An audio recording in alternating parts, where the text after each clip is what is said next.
struggling with the change of seasons, the change of time. It's like incessantly cloudy. I would say on average over the last 7 days, we've had 5 that are cloudy. I don't know who invented it, but the sunlights, what are they called? What are mine called? I don't even remember. They're like sun lamps. I have one on my desk at work, thank God, and I've only ever used the low beam one. It's good enough for me, but there have been times where I've had it on like for 5 hours throughout the course of the day. And then I have a floor lamp for at home. And I'm sorry about the angle of the phone today. It's all because I keep forgetting my tripod. I'm holding my phone. Anyway, I'm on lunch break from work and I'm heading to the bank. There's so much to catch you up on and I don't even know where to start. I haven't been uploading many vlogs recently. The last 2 that you've seen from me have been so pivotal for me in every way as far as my healing journey. There's so much more that I've learned from my experience over the last year, I will say, through work. Wow.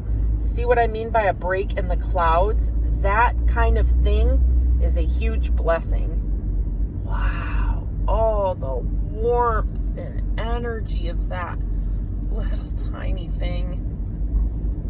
Can't even comprehend what a blessing that is. That feels so good. It's so warm. It just, I don't know what it does to me internally, biologically, or whatever. Oh,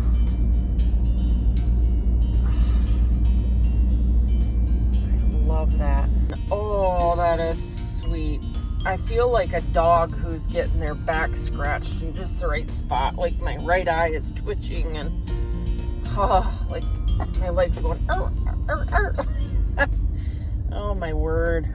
So I'm going to try to catch you up over the next subsequent days and weeks on lessons that I've learned, because this has been a banner month for me, a couple of months where lots of stuff has been learned.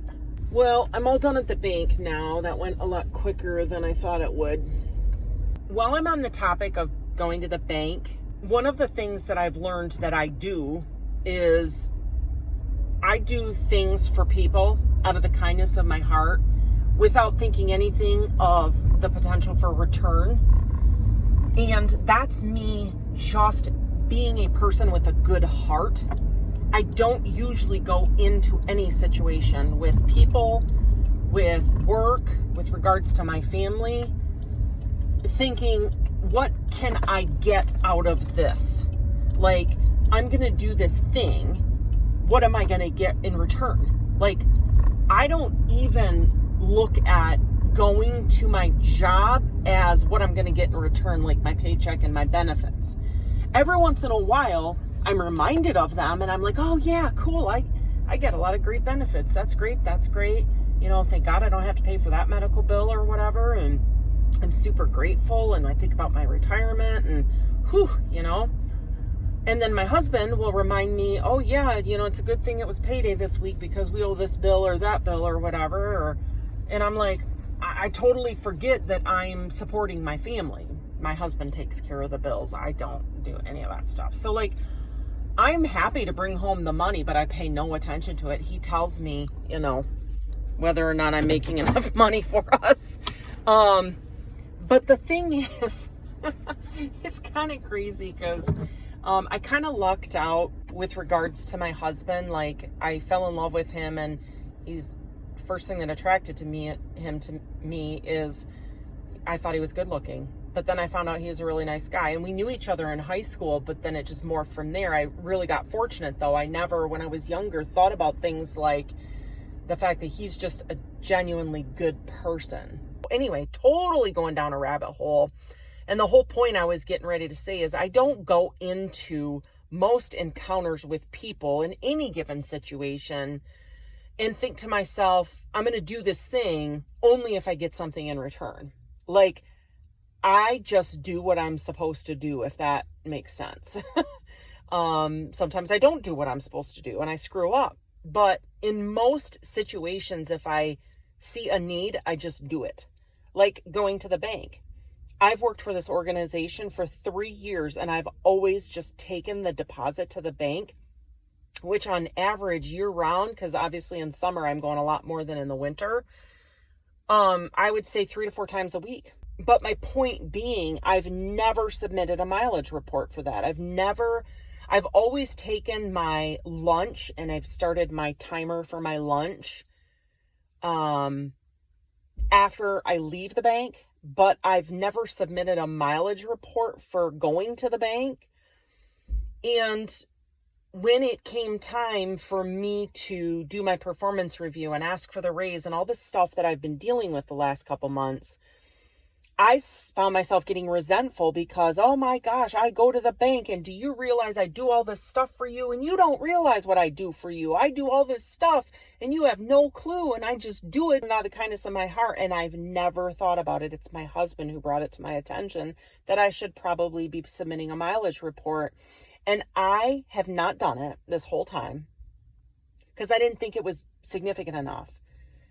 And then I got so bitter about the pay increase that I started doing the calculations for I did a test month, like in July or something, for how many times I went to the bank. And I realized in the month of July, it was almost $50 that I was missing out on for not submitting a mileage report. And I'm like, wow. So when I didn't get my raise, I decided, that's it. I'm going to start submitting a mileage report. And I did it with kind of, a bent out of shape nose. And for the wrong reasons, initially, I started tracking my mileage. And I got $20 for the month of October in a reimbursement for mileage check because I submitted it for the first time in 3 years for the month of October. And I realized over the weeks, that I've kind of come down from, I rubber banded. I went really upset, really hurt, devastated for a couple weeks. And I bounced back and was like, wow, I really overreacted. There's all this other stuff going on. And so I bounced from one end of the spectrum to the other. And now I'm kind of hovering in the middle where I realize just going to the bank should never have been something that I just did out of the kindness of my heart or because I liked my organization and my coworkers. And it also should have never been something that I held over their heads as a reason to give me a bigger pay increase and then been resentful towards my superiors because they didn't give me the raise that I wanted. It should have always been a mileage report I submitted because it was due to me because I did the work. And there's so many, that's just an example of some of the things that we do. And another example, this is just kind of a stagnant example. I'm trying to give you guys examples of things that we all do in our everyday life that is not reasonable or fair for others when we have these kinds of expectations or we think that we're doing them out of the kindness of our heart and then we hold it over their heads or whatever. We were talking with my older college age son last night on the phone, and he had taken a trip over the weekend with some classmates for a school trip. And he said that in a conversation with one of the kids, and I thought of this, one of the other kids, I say kids, but they're, low 20s. So they're not really kids. He was talking to another classmate and she was saying something about how she had a roster of men or something like that. She was dating or whatever. And one of the comments that she had said minutes before admitting to having this roster of men in the event that one date falls through, she can find another one, is she was just saying how men suck. And I'm like, wait a minute, what?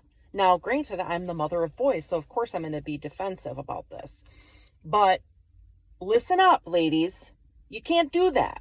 It ain't fair. It ain't logical. It's not reasonable. You can't say men suck and then string them along. And I understand that men are doing it too, but let's check ourselves. Let's look in the mirror and say, hey, is my judgment of someone, it's kind of like I told my son, I said, you know what? Because there's going to be that woman that whines about the boy or the man that is stringing her along or leading her on, or vice versa. There's going to be the girl that is leading on or stringing along a boy or a man, thinking or leading them to believe that there's a relationship developing. And then, poof, surprise, they're seeing someone else. And then they're going, well, I didn't know we were exclusive because we never talked about it, because you assumed that you were developing a relationship. You assumed, or, you're pushing the conversation after the second date. Are we exclusive? Are we exclusive? Number one, you can't be surprised if you don't talk about it. If you don't have a conversation about where you each stand or what you each think of the relationship. Number two, you also can't fault the other person if you go willingly into something without talking about what the other person's intentions are. If someone screws you over and then you go back to them and you go out with them or sleep with them or whatever, that's you. You can't call them a jerk. That's you making a stupid decision, making a foolish decision.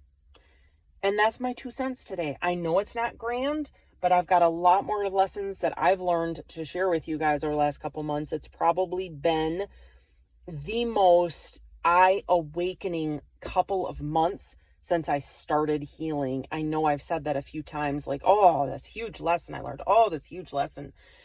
Over the last couple of years, I've learned a lot. But in the last couple months, I think I've learned more about myself than anything else. And there's a lot to talk about. There's a lot to unpack. There's a lot to sort through. And I think that's primarily why I've rubber banded so much. But I've got to run into Hobby Lobby really quick because I've got to look for a mat for a painting I did over the weekend, because I've got a show this weekend. This time it's on a Sunday instead of a Saturday, which is kind of nice because I have Saturday to prep for it. But yeah, I'm pretty excited because the painting turned out beautifully.